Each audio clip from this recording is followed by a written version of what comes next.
Welcome guys, welcome to एड्यू। So आज का सेक्शन है section 194 and TDS on cash withdrawal. So you must have heard in the market कि आज के दिन अगर आप बैंक से कैश पैसा उठाते हैं 1 करोड़ से ज़्यादा, तो बैंक इस सेक्शन के अंदर 2% का आपका टीडीएस काटेगा। ये इस सेक्शन का ओवरऑल क्रक्स है। इसमें डिटेल में देखेंगे, दो कैटेगरी देखेंगे, 2% देखेंगे क्या डिडक्शन है। But before moving into this, let me give a small background.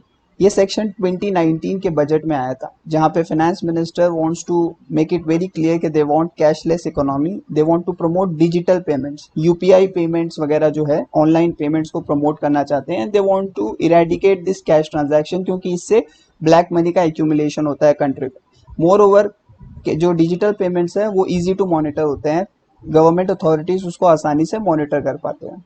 तो इसीलिए ये सेक्शन आया था और बोला था कि 1 करोड़ के ऊपर का अगर कैश विड्रॉल होता है तो 2% का टीडीएस। अगले साल 2020 का बजट जब आया तो इसमें फिर चेंजेस आया। चेंजेस ये आया कि इस बार जो परसेंटेज है वो दो कैटेगरी में डिवाइड कर दिया। एक 2% की कैटेगरी हो गई, एक 5% की कैटेगरी हो गई। वो किस लिए है वो हम लोग आगे के स्लाइड्स में देखेंगे। Okay, so let's move to the first slide.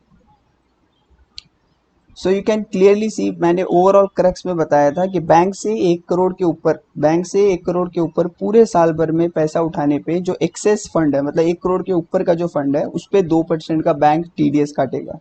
अब वो सिर्फ बैंक नहीं है, उसमें 3 कैटेगरी ऑफ पेयर कवर्ड है। कौन कौन से 3 पेयर कवर्ड है, लेट्स सी।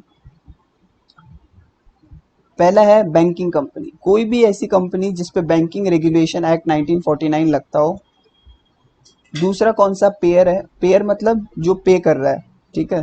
दूसरा है कोऑपरेटिव सोसाइटी। क्या हर एक कोऑपरेटिव सोसाइटी को करना पड़ेगा? नहीं, कोऑपरेटिव सोसाइटी की अलग अलग कैटेगरीज होती हैं, जो बैंकिंग बिजनेस में है उनको जो है ये सेक्शन फॉलो करना है। तीसरा है post office bank, post office bank भी होता है। सो ये 3 कैटेगरी, ओनली दीज 3 कैटेगरीज अगर पेमेंट करते हैं किसी भी रेसिपिएंट को, कोई लिमिट नहीं, एनी रेसिपिएंट, ये 3 कैटेगरी किसी भी रेसिपिएंट को अगर पेमेंट करती है कैश में 1 करोड़ के ऊपर पूरे साल भर में, तो 2% का टीडीएस काटेगी। ठीक है, you can read, shall deduct TDS at the rate 2% for cash payment exceeding 1 crore in each financial year, individual और एग्रीगेट। मतलब मैंने 1 अप्रैल 2019 को 20 लाख उठाया, 6 महीने बाद मैंने 60 लाख उठाया और फिर 2 महीने बाद मैंने 20 लाख उठाया। तो मैंने ऐसे करके ओवर द पीरियड कर करके मैंने 1 करोड़ किया, फिर उसके बाद में मैंने उसके और ऊपर 10 लाख या 20 लाख रुपए उठा लिए। तो जो 1 करोड़ के ऊपर का जो एक्सेस पेमेंट मैं कैश में विड्रॉ करूंगा उस पे 2% का टीडीएस कट जाएगा। आई थिंक क्लियर है। ये any recipient, when I said it includes individual, it includes HUF, it includes company, it include firm, so you name it, any recipient, unless कुछ special एग्जामिशन मिला हो, कोई भी रेसिपिएंट अगर ये तीनों कंपनी से, banking company, cooperative society, post office से पैसा विड्रॉ करते हैं 1 करोड़ के ऊपर पूरे साल भर में, तो 1 करोड़ के ऊपर जितना उठाया है उस पे 2% का टीडीएस ये तीनों जो है काटेंगे। I think very clear. अब इसका एक कैटेगरी और है जो 2020 के बजट में आया है।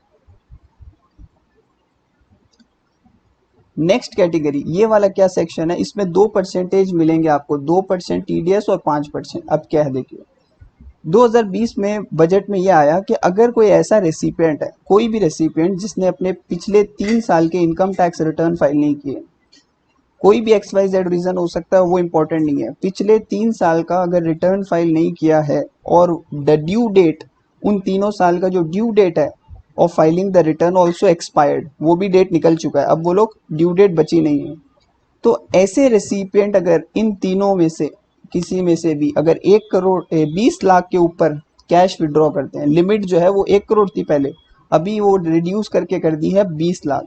सो अगर एनी रेसिपिएंट जिसने पिछले 3 सालों के रिटर्न नहीं फाइल किए हैं, वो या तो बैंक से या पोस्ट ऑफिस से या कोऑपरेटिव सोसाइटी से 20 लाख के ऊपर अगर पैसा विड्रॉ करते हैं तो 2% का टीडीएस कटेगा अप टू 1 करोड़, और 1 करोड़ के ऊपर अगर वो चले जाते हैं तो उस पर 5% का टीडीएस कटेगा। Let's see, TDS at the rate 2% for cash payment exceeding 20 lakh but up to 1 crore, और अगर 1 करोड़ के ऊपर है TDS at the rate 5% for cash payment exceeding 1 crore. Now why this is being done, इसलिए किया गया है कि जो इंडिविजुअल, जो रेसिपिएंट बोलूंगा, पिछले 3 साल का रिटर्न नहीं फाइल किया है, उसको ऐसी क्या जरूरत पड़ गई कि वो 20 लाख रुपए से ज्यादा कैश विड्रॉ कर रहा है। बट अगर जरूरत पड़ भी गई तो हम चाहते हैं कि बैंक TDS या कोई भी पोस्ट ऑफिस TDS काटे, वो अपना जब रिटर्न फाइल करेगा तो उसमें बता देगा क्या होगा। और अगर उसने 1 करोड़ के ऊपर कैश विड्रॉ कर लिया है तो 5% है, क्योंकि कोई बंदा 3 साल से रिटर्न फाइल नहीं कर रहा और वो एक करोड़ का विड्रॉल कर रहा है कैश में। सो it hints something that he is not filing the return of income where he is eligible to file the return. So इसीलिए चलो that is the different matter of discussion. So 2% और 5% limit clear है। Move to next. अब ये सारे recipients हैं, मतलब इनको अगर पैसा मिलता है बैंक से 1 करोड़ के ऊपर, या ये लोग विड्रॉ करते हैं पैसा 1 करोड़ के ऊपर, या कोई भी अमाउंट विड्रॉ करते हैं, तो इन पे कोई TDS नहीं कटेगा। देखिए, गवर्नमेंट, सरकार, banking company, cooperative society, post office, business correspondent of banking company, cooperative society, any white label ATM operator और any other person notified by central government. So ये 5 पॉइंट है, ठीक है, ये ध्यान में रखिएगा। नेक्स्ट अब आते हैं। So this section is complete now 3-4 question you can say और 3-4 case study which will further clarify the additional doubt which you might have in this section. Let's see the first one. Case A क्या है? Case ए में क्या हो रहा है कि mister x जो है ABC बैंक से पैसे उठा रहा है कैश में, ठीक है, फाइनेंशियल ईयर 2021 में। पैसे कैसे उठा रहा है? 30 सितंबर 2020 को उसने 50 लाख रुपए विड्रॉ किए और 31 मार्च को 80 लाख विड्रॉ किए, तो टोटल 130 लाख जो है उसने पूरे साल भर में विड्रॉ किया कैश में।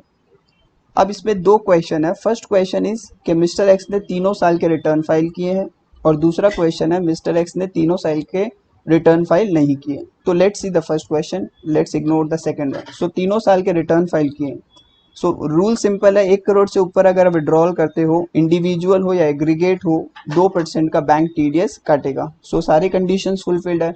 एक्सेस कितना है? 30 lakhs। So you can see the solution। ABC Limited bank जो है they will deduct TDS under section 194 as follow। Number 1, 30 lakh पे 2% you can see 60,000। सो 60,000 का TDS कट जाएगा नंबर 1। सेकेंड क्वेश्चन देखिए, mister x has not filed it's tax return. पिछले 3 सालों का return file नहीं किया। लिमिट जो है वो 1 करोड़ से 20 लाख हो जाएगा रिड्यूस होके, करेक्ट है। इंडिविजुअल एग्रीगेट पेमेंट देखा जाएगा दोनों मिला के।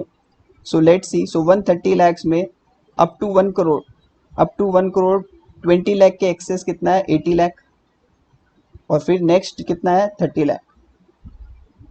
सो देखिए TDS 80 लाख, फर्स्ट 80 लाख पे 2% कटेगा, और जब 1 करोड़ से भी ज्यादा का हो जाता है तो 5%। So TDS 3.1 lakh. I think this is clear. Let's move to next. Case A is done. Case B same as case A. इसमें क्या चेंज है कि पैसा जो 50 लाख है वो ब्रांच ए से उठाया है, और जो 80 लाख है वो ब्रांच बी से उठाया है। सो इससे क्या फर्क पड़ेगा? The answer is no. जो लिमिट है 20 लाख की, 1 करोड़ की, वो एक बैंक पे लिमिटेड है, बैंक लेवल पे लिमिटेड है, वो इंडिविजुअल ब्रांचेस पे नहीं है। एक अगर ABC बैंक का 50 ब्रांच है तो हर एक ब्रांच का लिमिट नहीं है, वो एक बैंक का लिमिट है, ठीक है। So the answer is same as case A. The limit is considered at bank level. ABC bank का लिमिट है वो, and not at a branch level. तो आप कितने भी ब्रांचेस से उठाओ कोई फर्क नहीं पड़ता। So answer will remain same. आपका TDS जो है वो ऐसे ही कटेगा 1 और 2 में। थर्ड में क्या चेंज है कि पैसे 50 लाख उठाए गए हैं। Case C, 50 lakh was withdrawn from saving bank account, और मिस्टर एक्स के 2 अकाउंट थे, करंट अकाउंट भी था, तो करंट अकाउंट से उठा लिया 80 lakhs। तो इससे क्या कुछ फर्क पड़ेगा? The answer is no. Limit is at bank level, not at account level. Individual level पे FD, current, saving, cash, credit, जितने भी टाइप ऑफ अकाउंट है उससे मतलब नहीं है। इंडिविजुअल, रेसिपिएंट और बैंक लेवल पे देखा जाएगा। सो the answer will remain same. Next case D क्या है? केस डी में अभी चेंज आया है कि 50 लैक्स जो मिस्टर एक्स ने उठाया वो एबीसी से उठाया, और 80 लैक्स जो उठाया वो उठाया एक्स वाई जेड से, दो बैंक से। तो मैंने कहा था एक एक बैंक का लिमिट है 1 करोड़, एक एक बैंक का लिमिट देखा जाएगा। लो let's see the first. Mister X ने तीनों साल के रिटर्न फाइल किए हैं, तीनों साल के रिटर्न फाइल किए, तो अगर 1 करोड़ के ऊपर जाएगा तो बैंक 2% काटेगा। सो फर्स्ट केस में जो है टीडीएस तो कटेगा नहीं, क्योंकि 1 करोड़ ना यहाँ क्रॉस हुआ है ना यहाँ क्रॉस हुआ है। So TDS is not required to be deducted under 194N as the amount does not exceed 1 crore in each bank.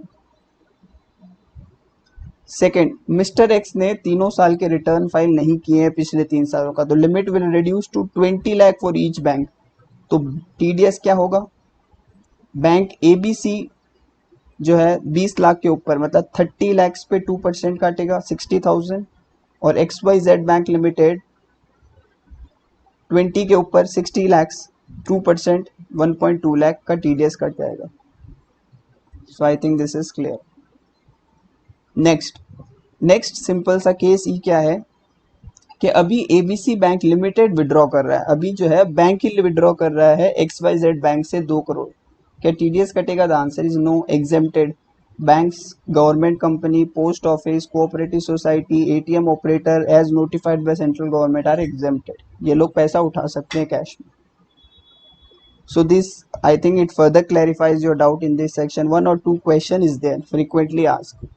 क्या जो पैसा डिडक्ट हो रहा है टीडीएस का, मैं क्या इनकम टैक्स रिटर्न में क्रेडिट ले सकता हूँ? The answer is of course yes, you can take it, but you have to take it in the same year. आप वो पैसा कैरी फॉरवर्ड नहीं कर सकते या किसी दूसरे पर्सन को ट्रांसफर नहीं कर सकते, खुद ही आपको क्रेडिट लेना होगा और सेम ईयर में लेना होगा।